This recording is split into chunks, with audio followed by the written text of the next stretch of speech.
ايه اللي حصل قبل ميلاد النبي صلى الله عليه وسلم ب50 يوم؟ صلي على النبي وتعال احكي لك ايه اللي حصل. طبعا كلنا عارفين قصة ابرهة الحبشي وانه كان عايز يهد الكعبة، بس في كتير مننا ما يعرفش ابرهة ده كان عايز يهد الكعبة ليه. فتعال مع بعض نعرف القصة من طقطق لسلام عليكم. ابرهة الاشرم ده كان امير في اليمن ويتبع النجاشي في الحبشة.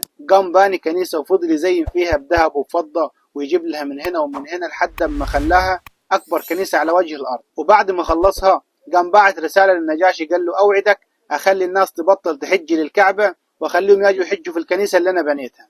المهم الخبر انتشر بان ابرهة عايز يهد الكعبة، وزي ما بيقولوا بالبلدي كده الخبر ده لما انتشر عمل دربكة عند العرب، عشان الكعبة كانت معظمة عند العرب حتى قبل الإسلام. وفي الوقت اللي انتشر فيه خبر إن ابرهة عايز يهد الكعبة كان في واحد من التجار العرب موجود في اليمن، فلما سمع الخبر سأل على الكنيسة. المهم ودخل الكنيسة بالليل، رمى فيها شوية قاذورات وشوية فضلات والراجل قضى فيها حاجته. ابرهة بقى لما سمع إن في واحد من العرب عمل كده في الكنيسة جن، وقال بعد اللي حصل ده أنا لازم أروح أهد الكعبة. قام واخد له كام فيل على كام واحد حرامي من رجالته وركب على اضخم فيل فيهم. المهم وصل على حدود مكة، فقام بعت الحرامية بتوعه وقال لهم هاتوا لي كل الانعام اللي موجودة مع الناس في مكة. وفعلا سرقوا كل الانعام، وكان من بين الانعام دي في 200 من الابل لجد النبي صلى الله عليه وسلم عبد المطلب. وبعد ما استولوا على كل الانعام قام ابرهة البجح بعت رسالة مع واحد اسمه خويطة لعبد المطلب جد النبي، عشان كان هو في الفترة دي سيد قريش. بيقول له في الرسالة دي